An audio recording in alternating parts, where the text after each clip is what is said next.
Hello Kamayo, nagpunta nga pala kami nito sa Adnic Exhibition. Tapos, first week of May ata kami nung nagpunta nun at last day na po nung exhibition na yun. At magbubook nga lang pala online bago ka makapunta dito kasi kailangan kasing i-scan yung QR code. Free naman po yung pag-book online at wala naman pong entrance fee. Kaya lang, kailangan kasi ng QR code. Di ko nga po pala sure kung palagi po ba ito or yearly lang po. Kasi last year meron din po nito. Picture pa talaga ako. Si Joanne nga pala yan, classmate ko nung high school. Kaya din ako nagpunta dito sa Adnic Exhibition dahil gusto ko siyang makita. May kukunin kasi sana akong bag sa kanya na bibilhin ko sana. Kaya lang hindi niya pala nadala at bawal daw pala magdala dito. Kaya di ko nakuha yung bag na in-order ko sa kanya. Nagbibinta din kasi siya.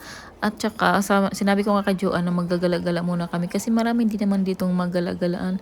Kahit yung hindi naman ganun ka ano na mga katulad dito, mayroon din ganito sa Motion Gate tapos saan ba yun sa Global Village ata? Opo. Same lang po ng ganito, 'di ba? Pero ito parang napakasimple lang, parang ang tawag nito parang low budget ba. Ayan, kasama ko nga parang jowa ko diyan. Ayan, binibidyohan ko na rin. Alam mo ba, nung una kong ginawa, nag-video pa ako ng ganyan. Tapos, akala ko nag-record talaga, pero hindi naman pala nag-record. Grabe, bumalik tuloy ako. Nang pagbalik ko, ayun nga, may nakaharang na ng mga tao. Pero nakakainis. Nakakainis na nakakahiya. Kasi nag-video ka na nga, tapos hindi pala naka-record. Grabe. Hindi ko alam kung may nakakita sa akin. May nag-live nga din pala dito. Yung para siyang newscaster. Tapos kadalasan pala dito, yung mga old, mga history ata yung nandito. Tapos mostly mga books din po yung binibinta nila dito. Nakabili nga din kami ng books. Tapos yung may laruan din na parang crocodile. Tapos pindot-pindutin mo. Tapos magugulat ka, parang kakagatin ka. Yung bumili din kami. 35 dirhams nga po yung pagkabili namin eh.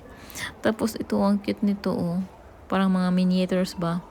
Paborito ko pa namang mga laruan yung ganyan. Kasi dati talaga mahilig talaga ako sa mga Barbie.